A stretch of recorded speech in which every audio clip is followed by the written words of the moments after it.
ఇప్పుడు నేను మిమ్మల్ని అడుగుతున్నా అధ్యక్ష, తమరి ద్వారా వాళ్ళని అడగదలుచుకున్నా నేను. ఇది ఒక ప్రాతిపదిక, దీనికి ఒక చట్టబద్ధత ఉంది.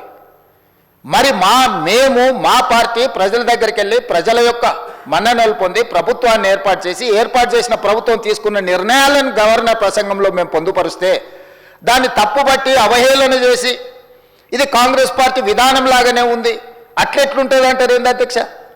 గవర్నర్ గారి ప్రసంగం కాంగ్రెస్ విధానాలకు వ్యతిరేకంగా ఉండదు అధ్యక్ష. ఈ ప్రభుత్వమే కాంగ్రెస్ ప్రభుత్వం, ఇది ప్రజాప్రభుత్వం, ప్రజాపాలన అధ్యక్ష. మా విధానము మా ఆలోచనను మేం ప్రజలకు చేసిన పనులను మాత్రమే గవర్నర్ గారి ప్రసంగంలో పొందుపరుస్తాము. ఈ మాత్రం అవగాహన లేని వాళ్ళు 10 సంవత్సరాలు మేము మంత్రులుగా పనిచేసినామని చెప్పుకోవడానికి వాళ్ళకి అర్హత ఉందా అని నేను అడుగుతున్నా అధ్యక్ష. 10 సంవత్సరాలు వాళ్ళు ప్రభుత్వం నడిపినప్పుడు ఆనాటి గవర్నర్ ప్రసంగాలు ఆనాటి మంత్రివర్గ ఆమోదం లేకుంటేనే గవర్నర్ గారు సొంతంగా ప్రసంగించిందా అధ్యక్ష? వాళ్ళ గవర్నర్ వ్యవస్థ మీద నమ్మకం లేకపోవచ్చు, మహిళల పట్ల గౌరవం లేకపోవచ్చు, ఆనాటి గవర్నర్ గారిని వారు కించపరిచిండ్రు, అవమానపరిచిండ్రు, అసహ్యకరమైన భాషలో తిట్టిండ్రు అధ్యక్ష. ఇట్లాంటి సాంప్రదాయాలకు కాంగ్రెస్ పార్టీ వ్యతిరేకం, మా ప్రభుత్వం వ్యతిరేకం అధ్యక్ష. మేము ఇట్లాంటి తప్పులు చెయ్యం. గవర్నర్ వ్యవస్థను గౌరవించే బాధ్యత మాది. మనం రాసుకున్న రాజ్యాంగం అధ్యక్ష, ఇది మనం తెచ్చుకున్న రాజ్యాంగం అధ్యక్ష. అందుకే గవర్నర్ గారిని గౌరవించి గవర్నర్ గారి ప్రసంగాన్ని, గవర్నర్ గారి ప్రసంగంలో ఏమైనా ప్రజలకు ఇంకా మేలు చేయడానికి ఏమైనా మీరు సూచనలు చేయాలనుకుంటే వాటి సూచనలు చేస్తే తప్పకుండా ప్రభుత్వం రేపు బడ్జెట్లో ప్రవేశపెట్టబోయే బడ్జెట్లో ఉప ముఖ్యమంత్రి గారు ఆ అంశాలను కూడా చర్చకు తీసుకొని వాటిని అందులో పొందుపరిచి ముందుకు వెళ్తాం అధ్యక్ష. కానీ ఈరోజు వాళ్ళు ఇట్లా మాట్లాడాల్సిందంతా మాట్లాడతాం, ఎవరు మాట్లాడినా అడ్డుకుంటాం, ఆ తర్వాత మేము వెళ్ళిపోతాం. ఖాళీగా ఉన్నది కదా అధ్యక్ష. మన పార్లమెంట్ ఎలక్షన్లు ఇదే జరిగింది కదా అధ్యక్ష. నేనేం చెప్పినా 0 అవుతుంది, గుండు 0 అవుతుంది అని చెప్పిన కదా అధ్యక్ష. ఇట్లనే వివరిస్తే రేపు శాసనసభలు కూడా గుండు 0 అవుతుంది అధ్యక్ష. అదేవిధంగా అధ్యక్ష, ప్రజల సంక్షేమం ప్రజా శ్రేయస్సు కోసం మేము పరితపిస్తూ ఉన్నది ఉన్నట్టుగా కళ్ళకు కట్టినట్టుగా చెప్పాలనేదే నా తాపత్రయం అధ్యక్ష. అబద్ధాల ప్రాతిపదికన ప్రజల్ని మభ్యపెట్టి ప్రభుత్వాన్ని మేము నడపాలని అనుకుంటలేము అధ్యక్ష.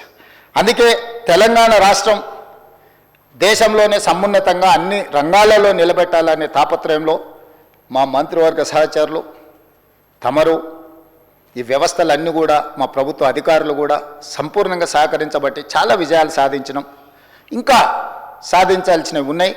ఈ అంశాలకు సంబంధించి ఈరోజు మనం చర్చించుకుంటున్నాం.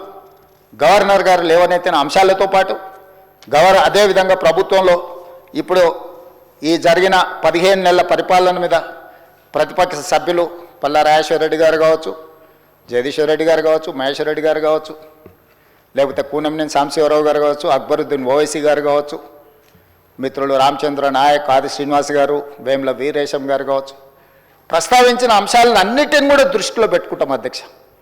ఎందుకంటే ప్రజల శ్రేయస్సు కోసం, ప్రజలకు మేలు జరగాలన్నదే మా ఆలోచన. కాబట్టి ఎవరు ఏమాత్రం తెలంగాణ సమాజానికి ఉపయోగపడే సూచనలు చేసినా వాటన్నిటినీ తీసుకోవడానికి మాకు ఎలాంటి అభ్యంతరం లేదు అధ్యక్ష.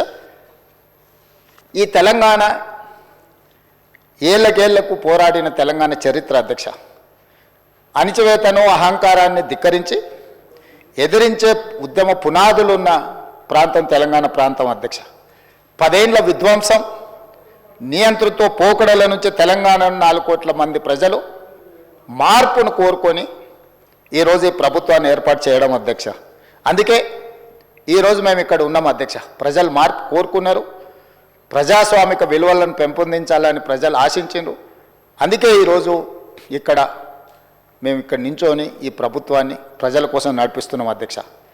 అందుకే అధ్యక్ష, తెలంగాణ రాష్ట్రంలో మా ప్రభుత్వం ఏర్పడిన తర్వాత ముఖ్యంగా రైతుల కోసం, మహిళల కోసం, యువత కోసం, విద్యార్థుల కోసం, నిరుద్యోగ యువకుల కోసం, వీళ్ళందరి కోసం తెలంగాణ రాష్ట్రం యొక్క అభివృద్ధి, తెలంగాణ రాష్ట్ర బ్రాండ్ ఇమేజ్, తెలంగాణ రాష్ట్రాన్ని ప్రపంచ దేశాలతోనే పోటీ పడే విధంగా ఈరోజు పెట్టుబడులను తేవడమే కాకుండా ఈరోజు సంక్షేమము, అభివృద్ధి, పారదర్శక పరిపాలనను తీసుకురావాలన్న తాపత్రయం, ఆలోచన, కృషి ఈ 15 నెలల్లో మేము ఏదైతే చేసినామో వాటికి సంబంధించిన వివరాలను గవర్నర్ గారు ప్రసంగంలో పెట్టినాం.